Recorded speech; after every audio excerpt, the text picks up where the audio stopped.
Ang Diyos ay nag-utos sa kalangitan at binuksan ang mga pinto ng langit. Ibinuhos niya na parang ulan ang pagkain na mana sa mga tao. Ang butil mula sa langit ay pinagkaloob niya sa kanila. Pinadala niya ang lahat ng pagkain na makakain ng tao at binusog sila ng mabubuting bagay. Papuri sa Diyos na siyang nagtitipon sa atin ngayon sa pagsamba. Binubusog tayo ng mabubuting bagay at pinagbubuklod ang ating mga diwa upang magkaisa.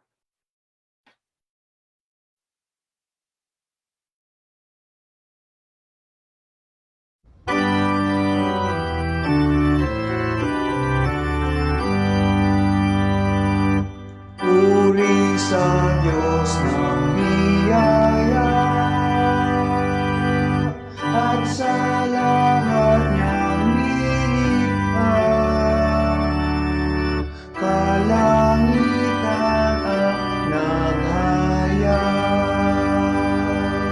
ng kanyang kapangyarihan.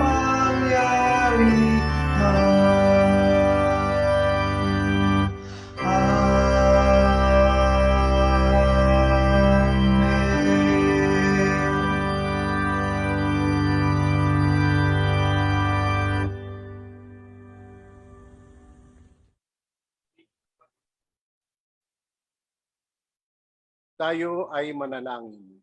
Ay, nandun. Jesucristo na aming Panginoon at kaibigan, tinawag mo kami upang maging iyong isang iglesia. Buklurin mo kami ng iisang pananampalataya at pag-asa at magkaisa sa aming mapagmalasakit na paglilingkod. Buklurin mo kami sa pagsasamba at sa araw-araw naming pamumuhay. Panginoong Jesucristo, ipadala mo ang iyong Espiritu upang kami ay maging isa sa diwa at layunin at manatiling nagkakaisa na siyang iyong ninanais. Ito ang aming dalangin, O Jesus, na aming Panginoon at tagapagligtas magpakailanman. Amen.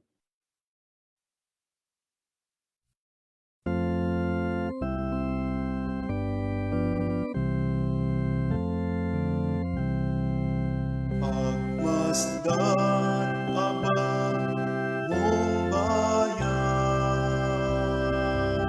pagmasdan abang mong bayan,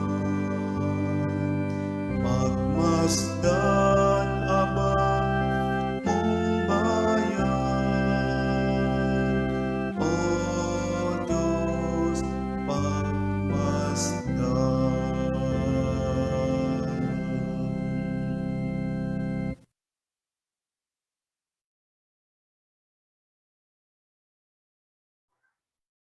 Mamuhay kayo gaya ng nararapat sa mga tinawag ng Diyos. Isang buhay na puno ng paglilingkod at kababaang loob. Pinatatag ang katawan ni Kristo sa kapakumbabaan at kahinahunan. May pagtitiyaga at pagmamahal. Tayo po ay manalangin. Sabay-sabay nating sambitin ang panalangin ng pagsisisi. Diyos ng pagkakaisa at pag-ibig, ilagay mo sa bawat isa sa amin ang diwa ng pag-asa at pagsasama-sama. Mahabag ka sa amin kapag kami ay nagsasalita ng walang pagmamahal o kumikilos ng walang kababaang loob. Linisin mo kami ng iyong mabiyayang tubig na nagbibigay buhay. Likhaan mo kami ng isang pusong masunurin upang mamuhay kami sa katiyagaan at kahinahunan. Akayin mo kami na maging iyong mga anak, lumalago sa pananampalataya at pag-ibig. Patatagin mo ang iglesyang ito nang kami ay maging halimbawa ng paglilingkod at pagkakaisa na namamalas ng sanlibutan. Sa ngalan ni Kristo, ito ang aming dalangin. Amen. Tayo ay magkakaroon ng sandaling pagbubulay. habang tinataas natin sa Diyos ang ating mga kasalanan.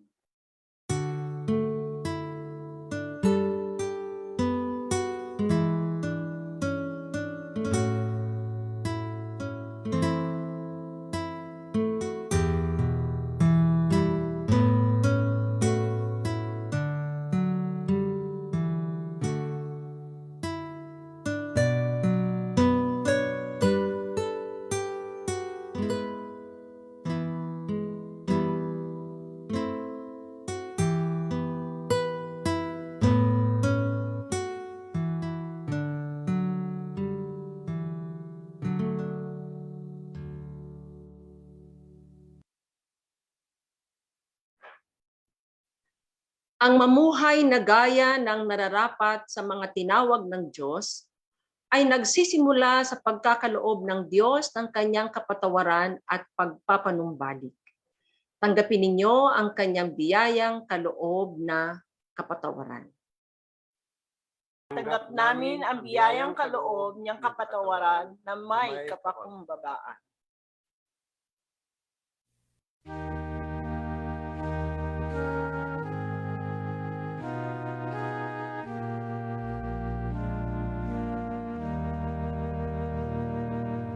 O kay buti ng Diyos sa'kin, o kay buti ng Diyos sa atin.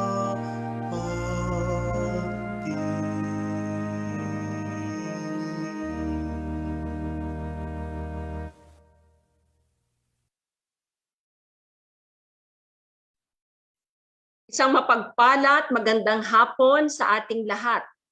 Welcome po sa ating Tagalog online service. Kayo man ay nasa loob ng Zoom room, nasa Facebook live stream, loob at labas ng ating bansa. Ngayon ay ika-10 linggo matapos ang Pentecostes at unang linggo rin ng buwang ito. Unang araw pa ng buwan ng Agosto na itinalagang Mission Month o buwan ng misyon sa buong UCCP. At ito rin po ang buwan ng wika. Kaya magandang maisulong natin ang pagpapayaman ng ating pong inang wika. Ang atin pong choir in charge ngayon o siyang magdadala ng mensahe sa awit at ang ilang pang mga awitin, tugong awit ay ang atin pong chancel choir na pinangungunahan ni Elder Vera Pepito Acosta bilang conductor at ang kanilang accompany sa si kapatid na Glenn Cantada. Tayo po ay nagpapasalamat na ang atin pong patnugot ngayon ay dahil ngayon ay unang linggo ay ito po ang magkaagapay na elder at ang manggagawa o ang pastor. So nagpapasalamat po tayo kay Elder Jessie Garcia na ang katuwang naman ay ang atin pong trustee Bethel Garcia. Bini-welcome din po natin ang kanyang buong sambahayan. Nakikita ko ang ilang pangalan nila dito sa Zoom at alam ko na ang isa niyang anak ay nasa ibang bansa. Nakikita ko ang pangalan ng kapatid na Lay. Salamat po. Ang atin pong Elder Jessie Garcia, ang tumatayong co-chair ng Christian Witness and Service na siyang program ministry na mangunguna sa atin pong Mission Month. Si Elder Jessie ay siya ring tumatayong President o Pangulo ng atin pong National United Churchmen ng buong UCCP. Siya ang mangunguna sa atin mamaya sa sama-sama nating panalangin bilang iglesia, maging sa panalangin din ng pasasalamat matapos ang atin pong pagdiriwang ng banal na hapunan. Nagpapatuloy tayo sa atin pong online na pamamaraan ng Buhay Iglesia Meron tayong 4 na online worship services at marahil ay nakakadalo kayo ng alinman sa atin pong mga online worship na ito. At meron din po tayong mga pag-aaral online. Ang Bible study na sinasagawa tuwing Sabado ng alas 6 ng gabi. Ang atin pong mga kabataan ay meron ding Bible study, Sunday school. At gayon din ang atin pong mga bata, ang mga sa kanilang children Sunday school. Pinapaalalahanan ang ating mga magulang na siguruhin po natin ang ating mga bata sa loob ng tahanan ay natutunghayan ang Facebook recording ng ating pong lingguhang Sunday School para sa kanila. Sabayan niyo po sila at maging bata muli sa pagbabasa at pakikinig ng mga kwento mula sa Biblia. Ang atin din pong daily devotional na intercessor ay matutunghayan sa atin pong Ellen Buder. Ito po ay tapat na talagang binibigay, sinasubmit ng kapatid na Tex Abante. Ito po ay daily devotion. Nawa ay ginagamit po ninyo ito. Dagdag sa inyong ginagamit ng devotional material. Ang atin din pong in focus, ito po ay devotional article tuwing araw ng linggo. At maganda na mabasa ito dahil ito ay makakadagdag din sa pagpapalalim ng ating pong lectionary topic para sa araw na ito. Ang atin pong nakaraang midweek prayer meeting ay dahil sa ito ay huling Miyerkules ng buwan ay nagkaroon ng breakout rooms. Sinasagawa na po natin ito ngayon tuwing huling Miyerkules ng buwan na nagkakaroon ng panahon na hindi namamadali sa maliliit na grupo na kung saan ay babahagi na ng pinagdaraanan, mga patotoo tungkol sa ginagawa ng Diyos, kilos ng Diyos sa ating buhay at pinapanalangin ng isa't isa. Noon ding nakaraang Miyerkules ay napakinggan natin ang patotoo ng ating pong isang elder, si Elder Ruth Fuentes, na ngayon ay tumatayong OIC Regional Director sa Region 9 at yan ay sa Zamboanga. At ngayong darating na Miyerkules ay ang General Day of Prayer na pangungunahan ng ating pong CWS. Akin na silang sinabihan ng kanilang assignment. At magsama-sama po tayo sa araw na ito dahil meron tayong maririnig din na isang testimonial meditation tungkol sa buhay ng isang masasabi natin talagang inspirasyon pagdating sa gawaing pagmimisyon ng iglesia. Malalaman ninyo kung sino iyon sa darating na Miyerkules. Daluhan po natin ito. Para po sa ating community pantry, isa sa mga CWS ministries natin ngayong panahong ito ng pandemya, ito muna po ay pansamantalang napatigil para magpahinga. Bigyan ng kapahingahan ng ating mga volunteers na estudyante ng UP Manila College of Medicine. Pinapanalangin natin na bago magtapos ang buwan ay maibabalik na rin. Ang atin pong ibang ministeryo ay napatatatag ng Diyos sa kanyang biyaya. Bukas, dahil ito ay unang Lunes ng buwan, ay yun atin pong dinadala doon na tuwing unang Lunes na food packs or lunch packs ay madadala na naman natin sa 100 na mga PDLs or persons deprived of liberty. At ang mensahe na recorded ay kasama rin po nito. So sila ay tinitipon doon sa Taguig City Jail, female dorm. Pinakikinggan muna nila ang recorded meditation ng ministerial team na assigned. Bukas po ay si Pastor Bobby. At pagkatapos ipamamahagi ang kanilang lunch pack. Ang atin pong partnership sa kanlungan sa ERMA ay ating din pong nagiging isang daluyan ng pagpapala ng Diyos. Itong mga ministeryong ito ay atin pong makikita kada linggo. May ihahanda ang CWS na maikling video clip. Bawat linggo ay meron po tayong ifo-focus na CWS ministry. Atin pong binabati ang ating mga kapatid na magdiriwang ng kanilang kaarawan. Kita po natin ngayon dyan ang atin pong mga celebrants nakalagay dyan, at nakita ko rin kanina sa Facebook ang atin pong yumaong kapatid na Aser Reyes ngayong araw na ito. Alam kong ang kanyang sambahayan ay magkakasama ngayong sumasamba. At ito ay panahon ng pag-aalaala nila ng mga magaganda at masasayang alaalang kasama pa nila ang kapatid na Aser.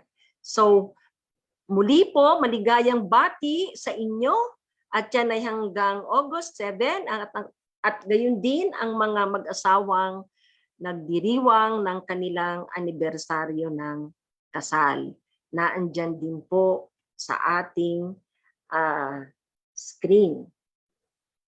Ang Ellenwood Christian School, ang atin pong evangelistic arm din sa pamamagitan ng Formal Education Ministry, ay magpapasimula na bukas ang kanilang online classes. Bagaman kulang pa rin ang enrollment na pinapanalangin natin, ngunit alam natin na anumang kakulangan ang Diyos ang magpupuno nito. Isasama po natin sa panalangin ang ECS na bukas pa naman ang enrollment bagaman magsisimula na ang classes bukas. Para po sa ating mga ipananalangin, ang talaan po ay nasa ating Ellenwooder, ngunit gusto ko pong bigyan ng pansin doon ang kapatid na Rudine Lopez ay nasa ospital po ngayon. Isama natin siya sa ating panalangin. Ang nagpapatuloy na pagdadalamhati ng Fontanilla family, noon pong July 23 ng gabi, ang ating Elder Cito Fontanilla ay umuwi sa Panginoon. At nagkaroon tayo ng gawain noon pong Biyernes, at narinig natin doon ang talaga namang pasasalamat at appreciation ng Sambahayang Fontanilla. At muli, mga kapatid, kung kayo po ay kinakailangan ninyo ng may makikinig o kaya na may panalangin, huwag po kayo mag-atubiling lumapit o magsabi, mag-message po kayo sa sinuman sa aming ministerial team at maging sinuman sa ating mga elders. Kailangan po natin ng magpalakasan at pagpatatagan sa isa't isa, lalo ngayon. At magkakaroon na naman ng enhanced community quarantine sa ilang mga araw, no? At tingnan natin ito bilang paraan ng pag-iingat ng Diyos. At wag nawa natin itong damhin na magdala ng kabalisaan sa ating mga puso. Ang Diyos ang magpapatuloy na mag-iingat sa atin. Kaya naman, patuloy din nating pangalagaan ang ating sarili, lalo na ngayon na may mga nagbabantang variant na matitindi ang tama.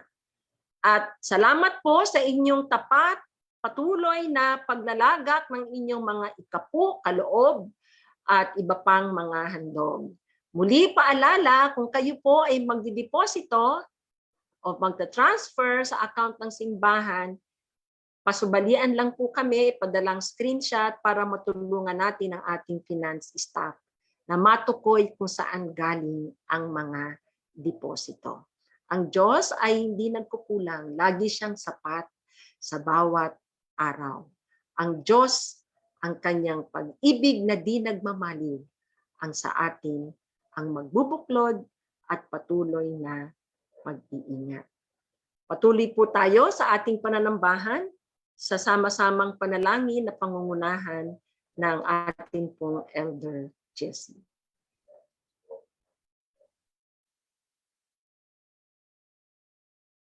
Po ay manalangin. O Diyos, bukal ng katotohanan, dumudulog po kami na may pagpapakumbaba sa hapong ito. Tunay po na kami ay nangangailangan ng inyong gabay at pagpapala. Dalangin po namin na kami ay kasihan nyo ng banal na Espiritu upang mamayani ang pag-ibig sa aming puso at isipan. Gabayan mo po ang aming bansa habang hinahanap namin ang katotohanan, habang hinihintay namin ang katarungan. Bigyan niyo po ng karunungan at kapagpakumbabaan ang namumuno sa aming bansa. Nawa ay lagi nilang tahakin ang landas ng katapatan at kapayapaan. Pagpalain niyo po ang aming Ellenwood Malati Church at lahat ng iglesia na kabilang sa United Church of Christ in the Philippines. Tunay na tinawag niyo kami upang gampanan ang iba't ibang gawain sa pagpapalaganap ng inyong kaharian, batay sa talento at kakayahang ipinagkaloob niyo sa amin. Dalangin po namin ang aming mga pastor, church workers, at lahat ng tinawag ninyo sa ministeryo. Nawa ay laging pag-impuspos ang kanilang puso ng kapayapaan na buhat sa inyo. Puspusin niyo rin po sila ng kagalakan, lalo na sa panahong punong-puno sila ng gawain. Pagpalain po ninyo ang kanilang pamilya at pasaganahin niyo po ang kanilang buhay. Inudulog po namin sa inyo ang mga kapatiran na ngayon ay may karamdaman. Patong niyo po ang inyong mapagpagaling na kamay sa kanila. Nangangailangan ng kagalingan. Panginoon, ibsan niyo po ang pasakit na dinadanas ng mga kapatirang naapektuhan ng pandemya. Lalo na sila na nasa ospital at nagpapagaling. Tunay na kayo po ang dakilang manggagamot, kaya't sa inyo po kami umaasa. Salamat po, O Diyos, sa iyong dakilang pag-ibig at pagpapala sa aming mga buhay. Patawarin niyo po kami na minsan na nalilimutan namin magpasalamat sa mga biyayang pinagkakalob niyo sa amin. Nawa ay patuloy po kami lumakad ayon sa inyong liwanag upang tuwiran kaming umayon sa inyong kalooban. Tunay na kami ay mahina, subalit kayo po ang tanging kalakasan. Pagpalain niyo po ang bawat isa na nanambahan sa oras na ito. Ipagkaloob niyo po ang kanilang panalangin at patatagin niyo ang aming pagkakaisa. Pagpalain po ninyo ang bawat isang nananambahan sa oras na ito. Pagkaloob po ninyo ang samo ng aming mga puso at pagkaisahin niyo kami sa panalangin itinuro ni Kristo sa amin. Ama namin, sumasalangit ka, sambahin ang ngalan mo, apa sa amin ang kaharian mo, sundin ang loob mo, dito sa lupa para nang sa langit. Bigyan mo kami ngayon ng aming kakanin sa araw-araw at patawarin mo ang aming mga sala para nam pagpatawad namin sa mga nagkakasala sa amin. At huwag mo kami ipahintulot sa tukso at iadya mo kami sa lahat ng masama sapagkat iyo ang kaharian at kapangyarihan at ang kadakilaan magpakailanman. Amen.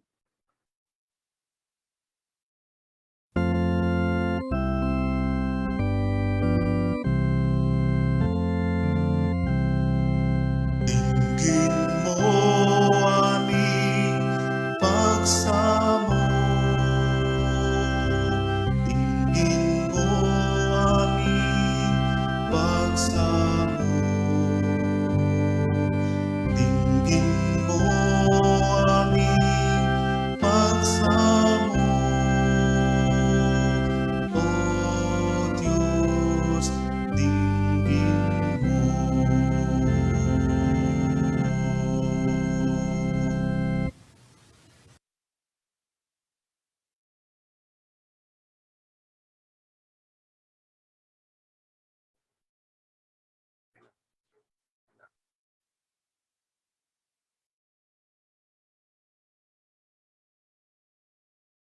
Ating basahin ng sagutan ang aralin sa banal na kasulatan na matagpuan sa lumang tipan sa aklat ng Exodo, kabanatang 16, mga talatang 2 hanggang 4, at mula sa talatang 9 hanggang 15. Exodo 16, 2, 4 at 9:15.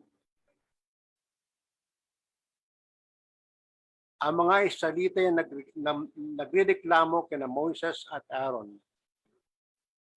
Sinabi nila, mabuti pa sana'y pinatayo na kami ni Yahweh sa Ehipto. Doon, nakakakain kami ng karne at tinapay hanggang gusto namin. Dito naman sa ilang na pinagdalhan ninyo sa amin, mamamatay kami sa gutom. Sinabi ni Yahweh kay Moises, paulanan ko kayo ng tinapay mula sa langit. Araw-araw, palalabasin mo ng bahay ang mga tao para mamulot ng kakainin. Kakainin nila sa maghapon. Sa pamamagitan nito, susubukin ko kung susunod sila sa aking mga tagubilin. Sinabi ni Moises kay Aaron, paharapin mo ang buong bayan kay Yahweh, sapagkat narinig niya ang kanilang reklamo. Nang sabihin ito ni Aaron, ang buong bayan ay umarap kay Yahweh sa gawin ng disyerto. At bigla na lamang nilang nakita sa ulap ang kalawalhatian ni Yahweh. Sinabi ni Yahweh kay Moises, narinig ko ang reklamo ng mga Israelita. Sabihin mo sa kanila na sa pagkatakip silim, bibigyan ko sila ng karne. Sa umaga, bibigyan ko sila ng tinapay hanggang gusto nila. Sa gayon, malalaman nilang ako si Yahweh, ang kanilang Diyos. Nang magtakip silim, dumagsa sa kampo ang napakaraming pugo. Kinaumagahan naman ay makapal ang hamog sa paligid ng kampo. Nang mapawi ang hamog, nakakita sila ng lupa na maliliit at maninipis na mga bagay na parang pinipig. Hindi nila alam kung ano yon, kaya nagtanungan sila, ano yon? Sinabi ni Moises, yan ang tinapay na bigay sa inyo ni Yahweh.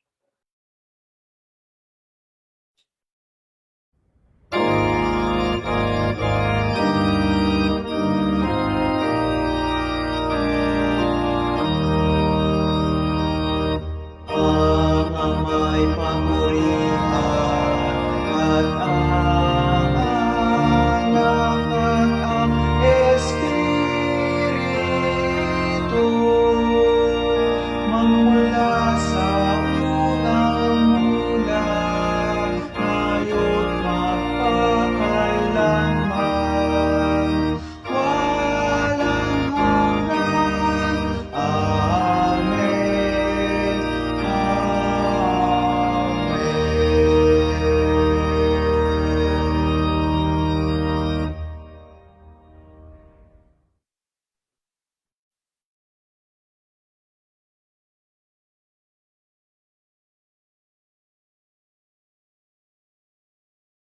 Pagbasa sa banal na kasulatan. Ang pagbasa mula sa Bagong Tipan, ating matagpuan sa Ebanghelyo ayon sa liham ni Pablo sa mga taga-Epeso. Kabanatang 4, mga talatang 1 hanggang 16. Kaya't ako na isang bilanggo dahil sa Panginoon ay nakikiusap sa inyo na mamuhay kayo gaya ng nararapat sa mga tinawag ng Diyos. Kayo'y maging mapagkumbaba, mahinahon at matyaga. Mapagparaya kayo dahil sa inyong pagmamahal sa isa't isa. Sikapin ninyong mapanatili ang pagkakaisang mula sa Espiritu sa pamamagitan ng kapayapaang nagbubuklod sa inyo. May isang katawan at isang Espiritu. Kung paano may isang pag-asa na para doon kayo'y tinawag ng Diyos. May isang Panginoon iisang pananampalataya at iisang bautismo. Iisang Diyos sa Ama na ating lahat. Siya ay higit sa lahat, kumikilos lahat sa lahat at nananatili sa lahat.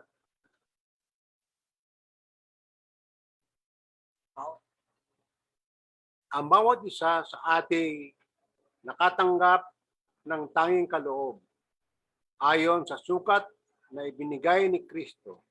Ganito ang sinabi ng kasulatan. Nang umakyat siya sa kalangitan, nagdala siya ng maraming bihag at nagbigay ng mga kaloob sa mga tao. Anong ibig sabihin nang umakyat siya? Ang ibig sabihin niyan ay bumaba muna siya sa mga kailalimang bahagi ng lupa. Ang bumaba ay siya rin namang umakyat sa kaitaasan ng kalangitan upang mapuno ng kanyang pasensya ang buong sanlilikha. At binigyan niya ang ilan ng kaloob upang maging mga apostol. Ang iba naman ay mga propeta, ang iba naman ay mga ebanghelista, at ang mga ibang mga pastor at mga guro. Ginawa niya ito upang ihanda sa paglilingkod ang lahat ng mga hinirang upang maging matatag ang katawan ni Kristo. Hanggang makarating tayo sa pagkakaisa ng pananampalataya at pagkakakilala sa anak ng Diyos at maging ganap ang ating pagkatao ayon sa pagiging ganap ni Kristo. Nang sa gayoy, hindi na tayo magiging tulad ng mga batang madaling matangay ng sari-saring aral. Hindi na tayo maliligaw ng mga taong hangad ay dalhin tayo sa kamalian sa pamamagitan ng kanilang katusuhan at paninindang. Sa halip, sa pamamagitan ng pagkasalita ng katotohanan. Sa diwa ng pag-ibig, tayo ay dapat maging lubos na katulad ni Kristo na siyang ulo nating lahat. Sa pamamagitan niya, ang buong katawan ay pinag-uugnay-ugnay ng mga kasukasuan na mula rin sa Kanya. At kung maayos na gumaganap ng tungkulin ng bawat bahagi, lumalaki ang katawan at pinapatatag nito ang sarili sa pamamagitan ng pag-ibig. Tayo ay pinagpala na ng ating Diyos sa pagkabasa ng Kanyang salita. Atin ngayon pakinggan ang mensahe sa awit mula sa Chancel Choir. Kasunod ay ang kapahalagan ng salita mula kay Pastoral.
Purihin ng Diyos sa dinalang mensahe sa awit ng Chancel Choir.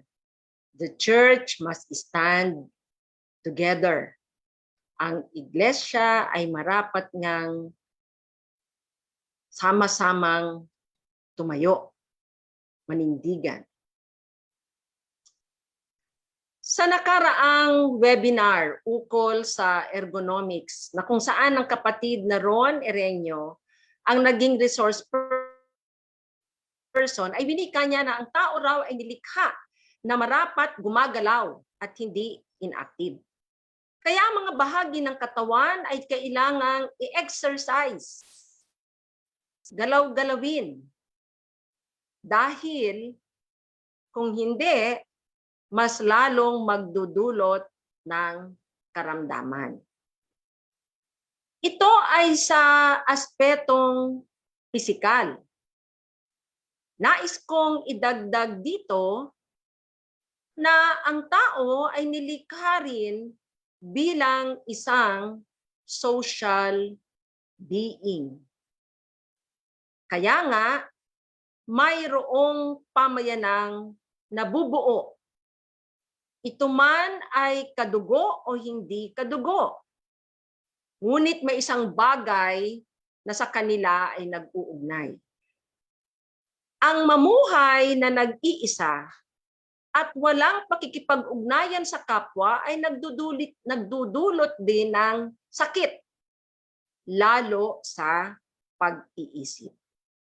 Subalit asahan na sa proseso ng pakikipag-ugnayan sa kapwa-tao, makakaharap ng maraming hamon na humahantong sa pag-aaway-away, pagkakawatak-watak, at hiwalayan. Tayo ay manalangin. O Panginoon, pag-isahin mo po sa sandaling ito ang aming diwa, damdamin at isipan sa pakikinig sa iyong pagkain ng buhay. Amen. Ang katawan ay binubuo ng iba't ibang bahagi na magkakaugnay-ugnay. At dahil sa magkakaugnay-ugnay ito, ang sakit maging ng maliit lamang na bahagi na iisiping walang halaga tulad nga ng kalingkingan ay madarama ng buong katawan. Kaya hindi maipagwawalang bahala ang maliit na bahaging ito. Sa larawang ginamit ni Pablo sa Korinto ukol sa iglesia na nahahalintulad sa katawan na maraming bahagi, may lumabas na riyang kwento ukol sa mga bahagi ng katawan na pinagkaisahan si Tiyan. Alam niyo po yung kwentong yun, di po ba? Inisip kasi ng ibang bahagi na wala siyang ibang ginawa kundi ang magpakasasa sa pagkaing nahahanap ni mata, nadarampot at naihahanda ni kamay para isubo kay bibig, nguya iningipin, at pagkatapos nga ay tumutungo kay tiyan. O, sarap ng buhay ni tiyan. Kaya isang araw, binoykot nila si tiyan. Hindi naghanap ng pagkain si mata, kaya walang madampot na pagkain si kamay, nga si bibig at ngipin. Resulta, walang lakas na dumaloy sa buong katawan, kaya panlulupaypay ang naranasan ng lahat ng bahagi. At ito'y isang buong katawan. Ang ganitong dynamics o takbo ay pangitang-pangita sa katawan pa lamang ng isang tao. Take note, isang tao pa lamang ito. E di lalo na kapag pinagsamang mga tao. Kung paanong 2 o 3 nagkakatipon, ang Diyos ay naroon at buti na lang din o anong biyayang kaloob ng Diyos. 2 o 3 nagkakatipong tao, tiyak may gusot, may away. Iba-iba kasing pananaw ang taglay ng bawat isa. Sabi nga ng aking yumaong ina, magpasunod ka na lang daw ng 100 tupa kaysa isang tao. O, di ba? Tapos samahan pa natin ang kumakalam na sikmura na tinuturing kong pasukan ng tukso, lalong kagulo. Classic example nito ay ang mga Israelita sa ilang.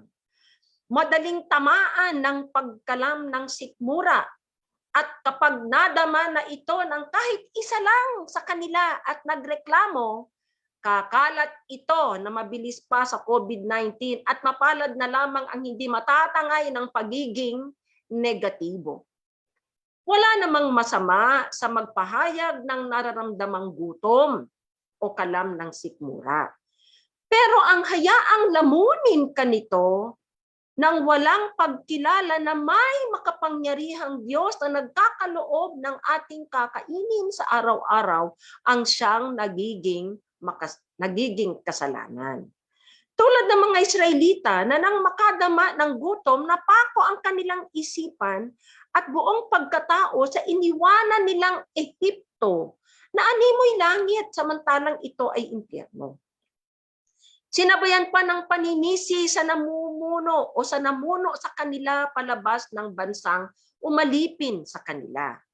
Paninising may kasamang paghahamon ng gulo. Mabuti pa sana'y pinatay na kami ni Yahweh sa Ehipto. Doon nakakakain kami ng karne at tinapay hanggang gusto namin. Kaya dito naman sa ilang na pinagdalhan ninyo sa amin, mamamatay kami sa gutom. Kung susuriin ang mga pananalitang ito, may pahiwatig ng sakit. Partikular ang sakit ng pagkalimot na naging totoong kalagayan nila sa Ehipto. Sakit ng pagkalimot ng mga kamangha-manghang ginawa ng Diyos na kanila mismong nasaksihan at naranasan. Sakit sa pag-iisip ito na namala sa defense mechanism na sweet lemoning. Pilit na pinatatamis ang maasim, mapait na karanasan sa bayang inalipusta sila. Ang ganitong pagrereklamo sa bayang Ehipto, kung nandun pa sila, ay hahantong sa agarang kamatayan. Ano yung sinasabing kakain sila hanggang sa gusto nila? That's denial. Hindi sila sasantuhin ng mga Ehipsyo, higit na ang paraon. Pero paano? Paano tinugunan ng Diyos ang ganitong kalagayan? Ayon sa ating batayang teksto, sa gitna ng kanilang pagrereklamo, tinawag sila sa pamamagitan ni Moises at pinakita niya sa ulap ang kaluwalhatian niya. Sinundan ito ng pagdagsa ng mga pugo sa pagtatakip silim at tinapay sa anyo ng maliliit at maninipis na mga bagay na parang pinipig sa lupa. Pagkalipas ng makapal na hamog, kinaumagahan at tinawag nilang mana. Ano ito? Pinakain sila ni Yahweh sa halip na hagupitin tulad ng ginagawa sa kanila ng mga namamanginoon sa kanila sa Ehipto. Kahit isang salita lamang ng reklamo.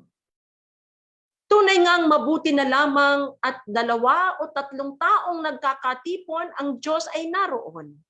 Dahil kapag wala siya sa pagtitipong ito, magpapatayan talaga ang mga taong ito.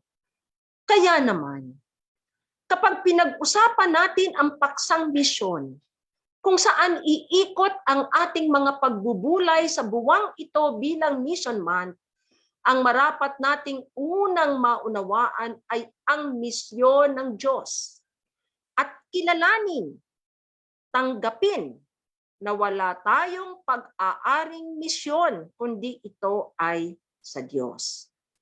Tayo ay tinatawag lamang niya upang maging bahagi ng gawain niya sa lupa.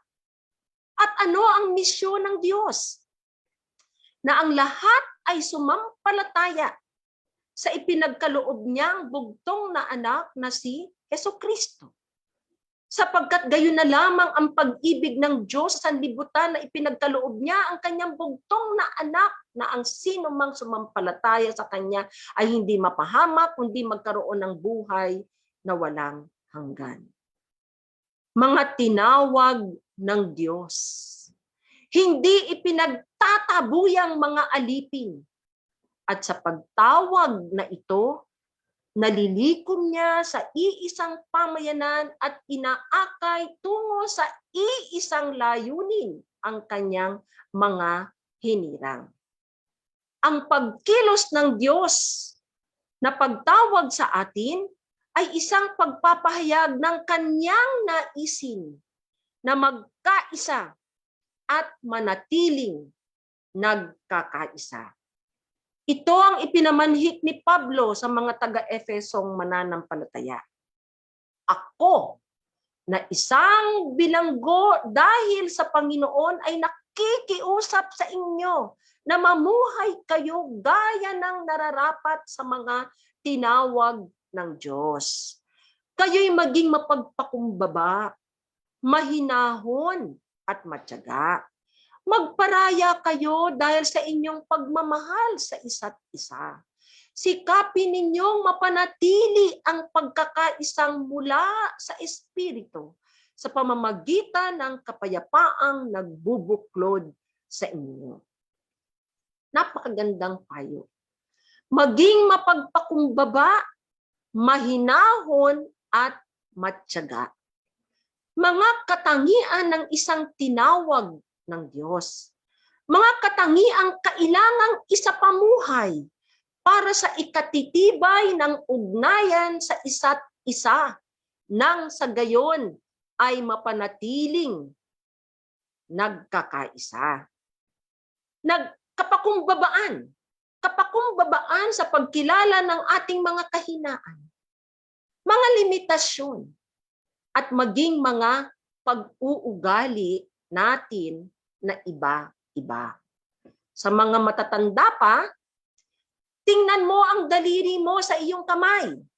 Hindi pare-pareho ang taas nito. Kumbaga sa atin mismong pagkatao, mayroong pagkakaiba-iba. Kung gayon, may pagtutunggali sa kalooban. Ngunit kay Kristo na pag-iisa ito dulot niyang kapayapaan, kapakumbabaan. Pangalawa, kahinahunan sa pananalita at damdamin kung saan ang bunga ng Espiritu na pagpipigil sa sarili ang mag-aakay sa atin upang hindi pumatol sa nararamdaman o silakbo ng damdamin. Ito man ay sa paraang pasulong sa pagpapasimula ng away o pag-atras na awa sa sarili at pagtalikod sa gawain ng Diyos. Kahinahunan.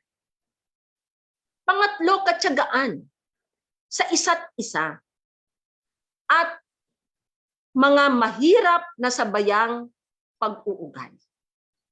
Kaya nga wika ni Pablo, magparaya dahil sa pagmamahal sa isa't isa.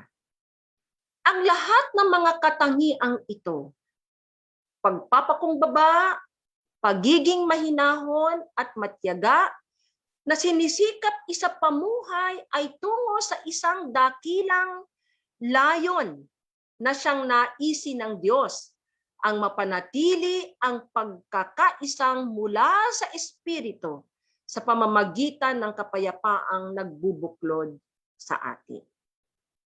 Ako ay naniniwala na isang dakilang bagay na ginawa ng Diyos upang mapanatili ang pagkakaisa sa kanyang mga tinawag na lingkod ay ang pagkakaloob niya ng iba't ibang kaloob. Take note ha, iba't iba. Ang bawat isa ay nakatanggap ng tanging kaloob. Sabi nga at binigyan niya ang ilan ng kaloob upang maging mga apostol.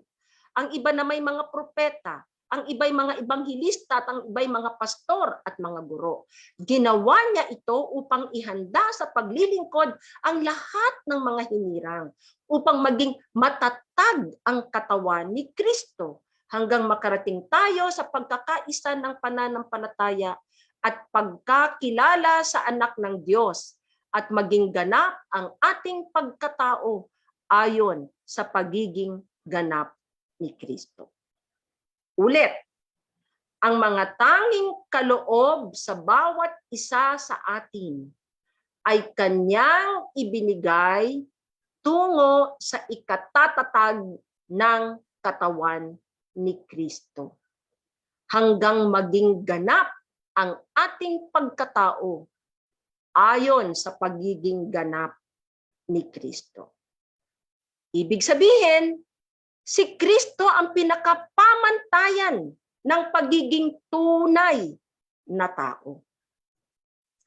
Sa tuwing makahaharap tayo ng mga sigalot sa buhay pamayanan, buhay pamilya, at buhay iglesia, mga hindi pagkakaunawaan, mga sakit ng kalooban, walang tanging dapat tayong tingnan na halimbawa kundi si Jesus. Paano nakipag-ugnayan si Jesus sa mga bumabatiko sa Kanya? Sa mga alagad na nangakong hindi siya kailanman iiwan. Sa kapamilya na inisip na nasisiraan na siya ng pag-iisip.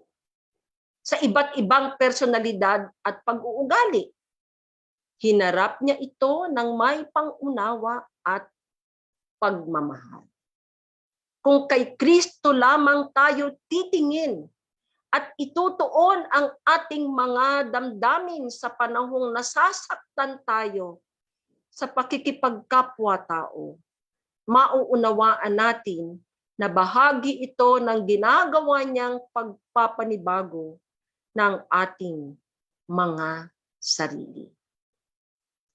Anumang gawain, hanap buhay, ay laging kapapalooban ng pakikipag-ugnayan sa kapwa-tao.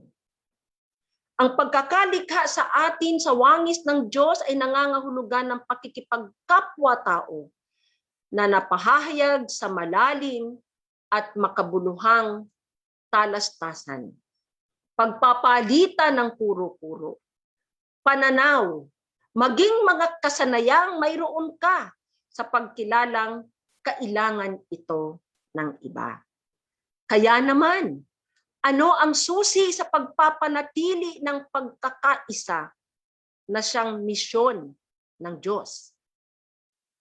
Komunikasyon, mga kapatid. Pag-uusap. Ang kawalan ng pag-uusap, pagpapaliwanagan at syempre sinasabayan ng pakikinig ay nagdadala sa sakit ng pag-iisip na may kaugnayan sa ating espiritualidad. Lagi itong hahanapin ng tao, ang may kausap. Naalala niyo ba yung pelikulang Cast Away ni Tom Hanks? Na para lang may makausap siya sa isla kung saan siya natangay ng alon ng sinasakyang eroplano ay nag-crash. Gumawa siya mismo ng makakausap niya. Nakakatawang ilustrasyon. Pero totoo na ang ating katinoan ng pag-iisip ay mapapanatili sa pakikipagtalastasan o komunikasyon. Ito ang marapat nating payabungin sa buhay iglesia. Lalo ngayon sa panahon ng pandemya. Maging connected sa anumang kaparaanan. Sasabayan ito ng Diyos sa pagkilos ng kanyang Espiritu Santo. Mamuhay tayo bilang tinawag ng Diyos. Mapagpakumbaba, mahinahon, at tinatyaga ang bawat isa. Kinikilalang tinatyaga rin tayo ng ating mga kapatid. Mamuhay tayo bilang tinawag ng Diyos, sa Kanya ay sumampalataya at pinananatili ang pagkakaisa. Ito ang magbubuklod sa atin sa pagtahak natin sa pakikibahagi sa gawaing inilagak ng Diyos sa atin kasama ng buong iglesia. Sa pangalan ng Ama, Anak at ng Espiritu Santo. Amen.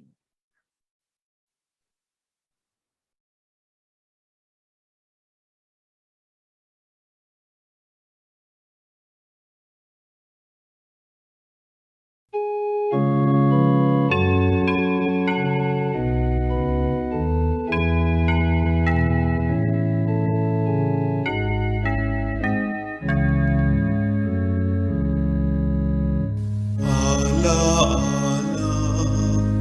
sa pagkain ang kay Kristo tanging bili di man dapat ating gawin kanyang atas sa atin. Alaala sa pagtanggap ng pagkain ang nagbayad sa Kalbaryo na naghirap ang Kristo kung nagligtas. Alaala, araw-araw ang Kristo kong minamahal. Panatako habang buhay, siya'y laging pagbitagan.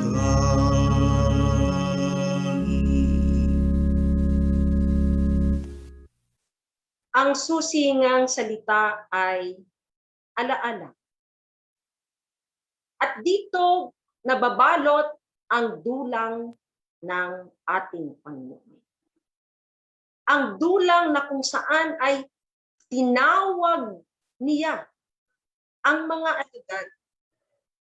At sa pagtawag na to ay nagturo sa kanila ng lalim ng kahulugan ng mga nakikitang tanda na tinapay at saro sa dulang.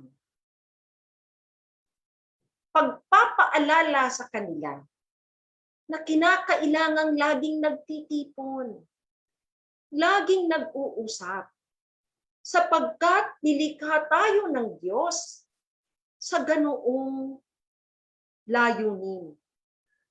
Pagkilala na kailangan natin ang isa't isa dahil wala sa atin ang lahat ng kaloob. Ang kaloob ko ay kailangan ng aking kapwa, ang kaloob naman niya ay kailangan ko rin. Ito ang larawan ng dulang ng Panginoon, kung saan tayo ngayon ay pinagdiriwang ang sakramentong ito, ang tipan, kung saan tinitipon tayo ng Diyos. Kung paano ang mga tinapay ay pinagpipira-piraso at pinagsasama-sama. At ang saro ay ibinubuhos at naiipon sa isang saro muli. Ganoon din ang ating mga buhay.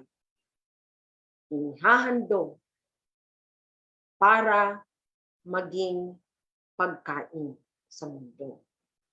Pakinggan natin muli ang mga pananalita na sa liham ni Apostol Pablo ay kanyang ginawang pagpapaalala rin na sa tuwing magsasama-sama ay ulit-ulitin ito. Ang Panginoong Hesus, nang siya ay huling makipaghapunan kasama ng mga alagad, ay dumampot siya ng tinapay. Matapos magpasalamat, ito ay kanyang pinagpira-piraso at sinabing, ito ang aking katawan na inihahandog para sa inyo. Kanin ninyo bilang pag-aalaala sa akin. Matapos maghapunan, kinuha niya ang saro at sinabing, ito ang saro ng bagong tipan na pinagtitibay ng aking dugo. Inumin ninyo bilang pag-aalaala sa akin. Sapagkat sa tuwing kayo ay kakain ng tinapay na ito at iinom mula sa sarong ito, ay pinahahayag ninyo ang kamatayan ni Kristo hanggang sa muling pagbabalik niya. Tayo ay manalangin. Aming itinatalaga sa iyo ang mga nakikitang sangkap na ito, O Diyos. Gawin mong banal ito sa aming pagtanggap at pagindapatin mo rin kami. Pakalinisin mo kami, O Diyos, upang maging karapat-dapat na tanggapin ang iyong katawan at dugo. Pag-isahin mo kami bilang iyong mga hinirang. Sa pangalan ni Jesus, Amen. At ngayon ay maaari na nating ipasa sa ating mga kasama ang tinapay.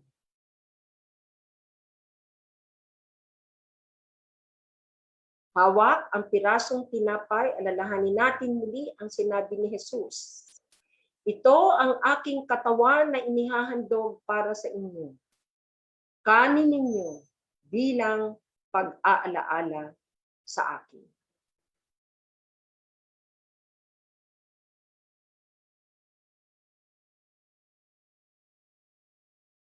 At ngayon naman ay maaari nang ipasa ang saro sa ating mga kasama. Hawak ang saro, pakinggan natin muli ang winika ni Jesus. Ito ang saro ng bagong tipan na pinagtitibay ng aking dugo. Inumin ninyo bilang pag-aalaala sa akin.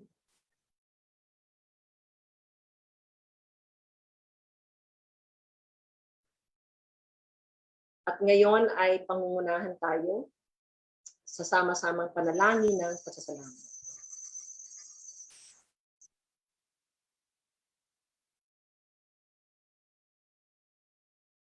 Ay sabay na sambitin ang panalangin ng pagpasalamat. Nasasalamatan ka namin, O Ama, sa buhay at kaalamang inihayag mo sa amin sa pamamagitan ng iyong anak na si Jesus. Sa iyo ang kaluwalhatian magpakailanman.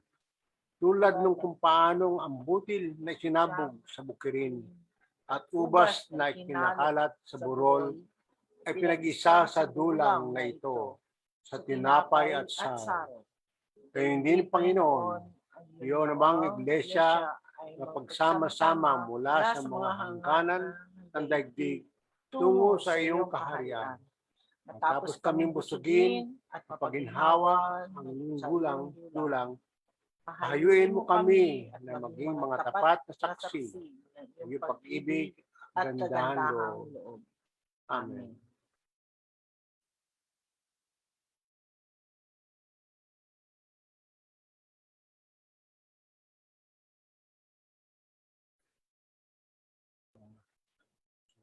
Winika ng salmista, tulungan mo akong makapagsalita at papupurihan ka sa gitna ng madla. Hindi mo na nais ang mga handog, di ka nalulugod sa haing sinunog.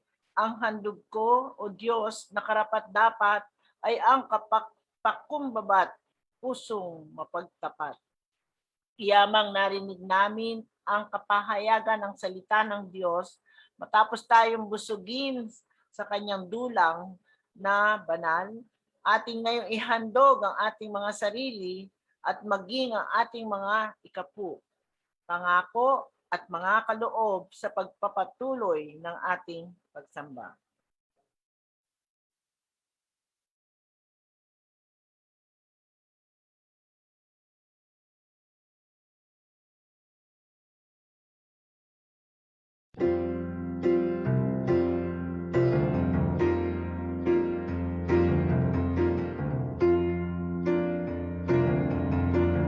Thank you for the music. Thank you for the song. Thank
sings for joy.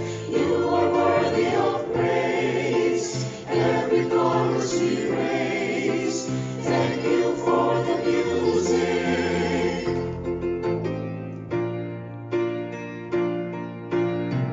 For hymns of faith that gives us vision.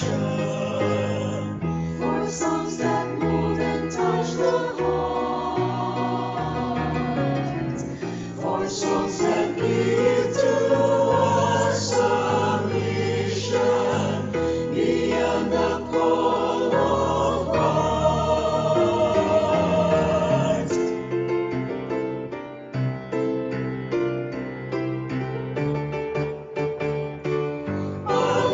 Hallelujah, Lord, you are the music and song. Hallelujah, you are the living word. At your voice, all creation sings for joy. You are worthy of praise. Every chorus we raise. Thank you for the music.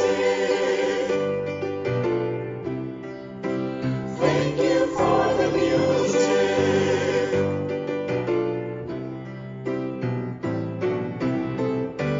You are the music.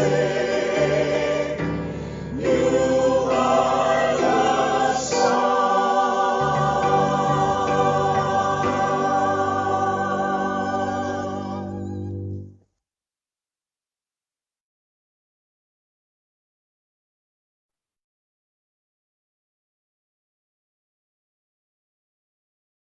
Sambitin natin ang panalangin ng pagkatalaga. Tanggapin mo, O Panginoon, ito mga ikapo, pangako at mga kaloob nagmumula sa isang pakumbaba at pusong pagtapat.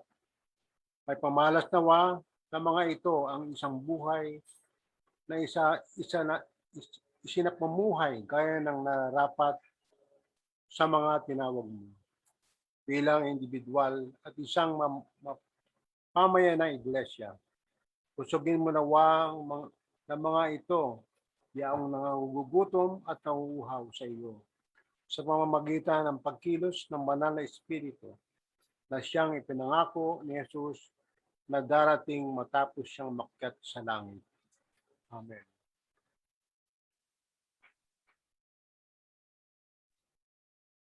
Sabay-sabay nating ipahayag ang ating pananampalataya bilang UCCP, ika-5 artikulo. Sumasampalataya kami na ang Diyos ay kumikilos upang gawing isang bagong nilalang kay Kristo ang bawat tao at ang buong daigdig na maging kanyang kaharian kung saan ang pag-ibig, katarungan at kapayapaan ay naghahari. Ang kaharian ng Diyos ay naroroon kung saan ang pananampalataya kay Kristo Jesus ay ibinabahagi. Ang pagpapagaling ay binibigay sa mga may sakit. Ang pagkain ay ibinibigay sa nangagugutom. Ang liwanag ay ibinibigay sa mga bulag. At ang kalayaan ay ibinibigay sa mga bilanggo at inaapi.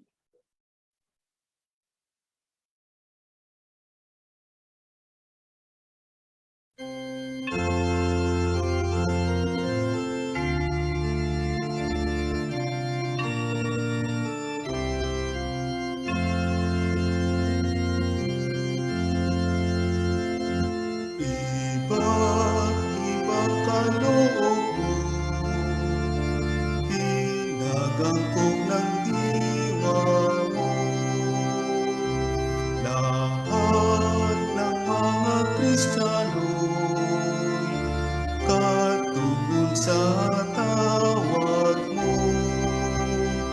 Kalakasay mula sa'yo, upang magpapahayag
damdamin mang iba't iba, puso't diwa ay iisa. Hanapin kalooban mo ng sangkatauhan, buhay na may pagbabago, papuri ay alay.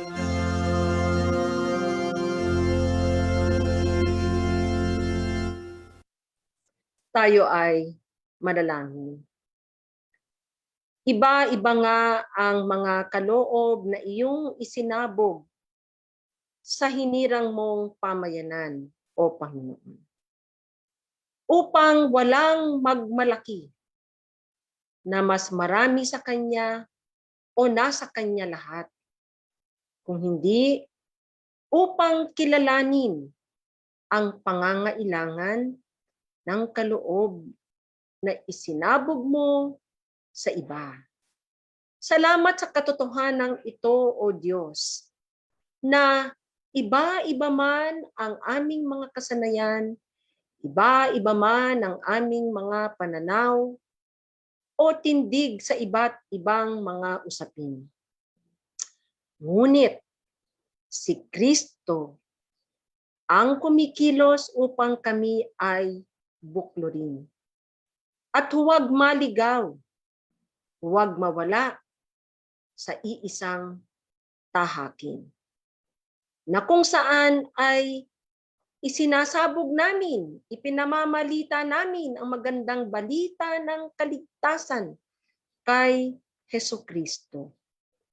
Sa ganitong paraan nga, marami ang makakakilala sa iyo, Panginoon, at itataas ka, ihahayag ka na tanging Diyos at tagapagligtas kay Hesukristo. Salamat po sa minsan pang mapagpalang pananambahan. Salamat po sa pagpapaalala mo sa amin na kailangan namin ng isa't isa at tinawag mo kami upang italaga ang amin ding sarili sa pagpapatatag ng iisang katawan ni Kristo. Patawarin mo kami sa maraming pagkakataon na nasasadlak na lamang kami sa sakit ng loob, sa mga naririnig naming pananalita ng aming mga kapatid, at masyado naming dinidibdib ito at hinahayaan pang maapektuhan kami, maging ang pagkakatawag mo sa amin. Tulungan mo nga kami, Panginoon, sa mga pagkakataong nararanasan namin ito. Nasasaktan kami, naaawa kami sa aming mga sarili dahil feeling namin kami lang ang gumagawa, o kaya naman ay pinipigil din namin ang mga pagpapalang inilagak mo sa amin dahil sa diwa ng paghiganti. Patawarin mo kami, Panginoon. Muli paalala mo sa amin na ikaw na ang buhay mo ang siyang iyong inialay para sa aming ikatutubos, para sa ikalilinis namin mula sa dumi ng kasalanan. At pag-isahin kami sa iisang layunin, iisang pag-asa at pananampalataya. Gayun din, Panginoon, ipaunawa mo sa amin na ang pananampalataya at paggawa ay pinag-iisa mo. Ang pananampalataya ay naihahayag sa mapagmalasakit na paglilingkod sa kapwa. At ang paglilingkod naman sa kapwa ay nagmumula sa isang malalim na pananampalataya sa iyo. At kami ngayon ay hahayo, O Diyos, Magkakahiwa-hiwalay man kami dahil sa pandemyang ito. At mas lalo pang nagbibigay kabalisaan dahil sa banta ng mas malakas na variant. Ngunit sisikapin namin na lagi kaming kaugnay, nakikipag-ugnayan, at ipinahahayag, pinamamalas ang pagmamalasakit sa isa't isa, sa isang mapagmahal na pangungumusta at paggamit sa mga bagong devices na ito upang ang aming patotoo bilang isang katawan ni Kristo, isang iglesia, ay malasap ng aming mga nakakaugnayan sa tuwi-tuwina. At ngayon, Panginoon, igawad mo po sa amin ang iyo pong bendisyon. Mga tinawag ng Diyos na kanyang minamahal, umayo tayo ngayon na isinasapamuhay ang ating pagkakatawag bilang mga lingkod ng Diyos. Magkakaiba-iba man, ngunit pagbubuklod at patuloy na pinagbubuklod sa puso ni Kristo. At ang mayamang pagpapala ng ating Diyos na manlilikha, ang pag-ibig ni Kristo Jesus, at ang gabay at pakikipisan ng banal na Espiritu ang sumaatin, ngayon at magpasawalang hanggan. Amen.